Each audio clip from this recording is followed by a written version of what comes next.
When I look at Africa, many questions come to mind. Many times I ask myself, what would happen if Mwalimu were to rise up and see what is happening? Many times I ask myself, what would happen if Kwame Nkrumah and Patrice Emery Lumumba were to rise up and see what is happening? Because what they would be confronted with is an Africa where the Democratic Republic of Congo is unsettled. There is a war going on there, but it is not on the front pages of our newspapers because we don't even control our newspapers and the media. As I speak to you, the Central African Republic is at war, but we talk of it only mutedly. As I speak to you now, in South Sudan, the youngest nation in Africa, the Nuer have risen against the Dinka. As I speak to you now, Eritrea is unsettled.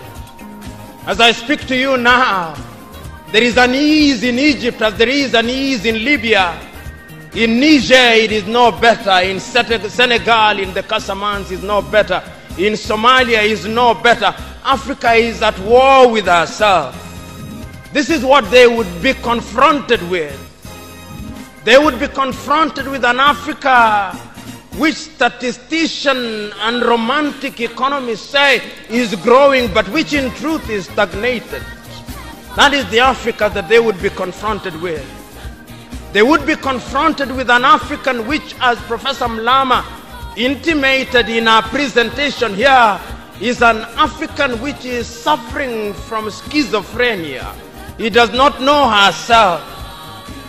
They would be confronted with an African whose young men and women have no interest and low love for their continent. They would be confronted with an Africa where young men and young women are constantly humiliated at the embassies of European countries and at the United States of America as they seek the almighty green card.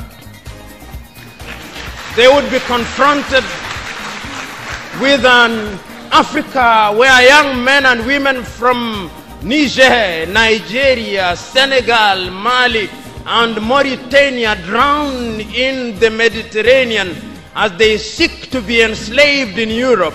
This time round, Africans are not wailing and kicking as they are being taken away to be enslaved. They are being seen wailing and kicking as they seek to be enslaved in Europe and America. This is the tragedy of Africa. They'll be confronted with an African where people have lost their self-pride. An Africa where Africans are not proud of their things. An Africa where in the hotels of Dar es Salaam or Nairobi, even food has foreign names. When we fry potatoes, we call them French fries, even when they are fried in Dar es Salaam. That is the Africa that they would be confronted with. They would be confronted with another Africa. An Africa which does not tell her story.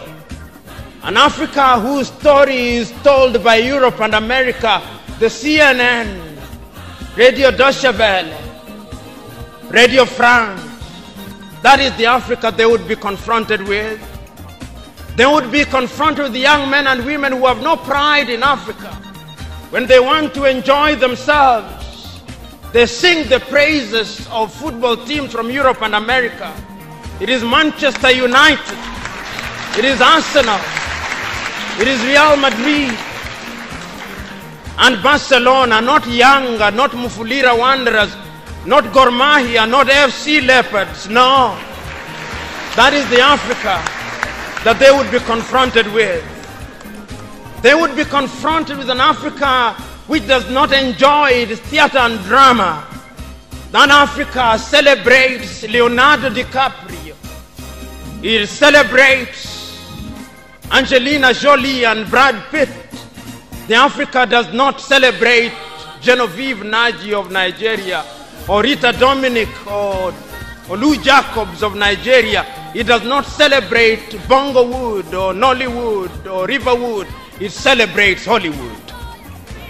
That is the Africa with which they would be confronted. They would be confronted with African women whose greatest source of joy is cheap grade B Mexican soap opera, La Patrona, La Mujer de mi Vida, The Rich Also Cry. Why must we remind ourselves of these realities?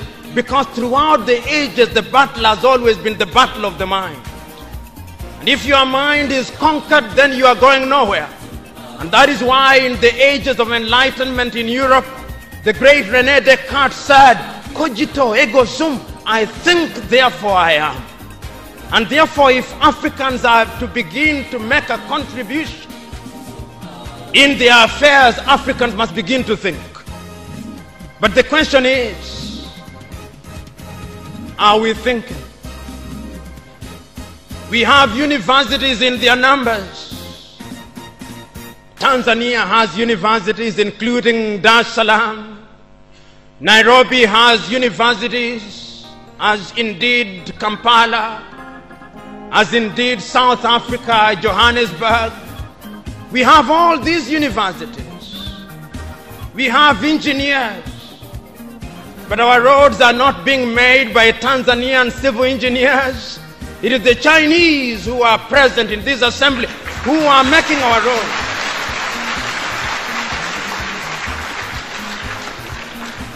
So we have engineers who cannot even make roads.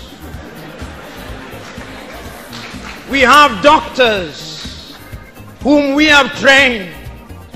But when we are sick, particularly if we are of the political class, depending on who colonized you, if you are colonized by the United Kingdom, you rush to London.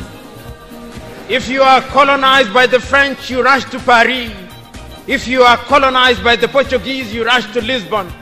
And if you are colonized by the Spaniards, you rush to Madrid, Spain. And recently, because the Asians are beginning to get their act together, we run to India. And very lately, because the Arabs are also beginning to get their act together, we run to Dubai.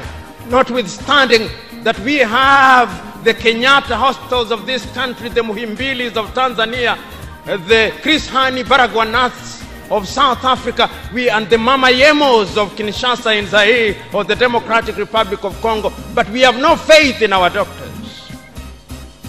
In the area of education, we also don't have faith. Our political class introduced something that they call free education, but it's free indeed, free of knowledge.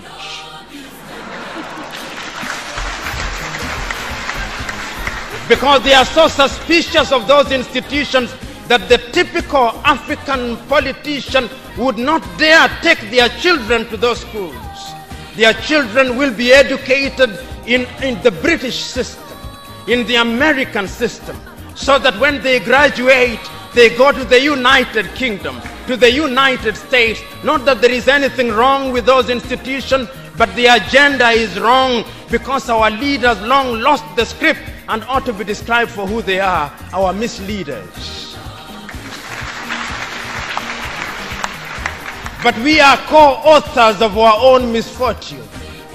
Whenever we are given an opportunity to elect our leaders, we are given a blank check. And if you give me a blank check and you allow me to analogize, and you say that I'm given the blank check to buy a Mercedes-Benz, what we do is that when we are called upon, having been so empowered, we buy what one calls a tuk-tuk from India and expect it to behave like a Mercedes-Benz. How does that happen? Because what we do is to elect thieves. We elect hyenas to take care of goats, and when the goats are consumed, we wonder why.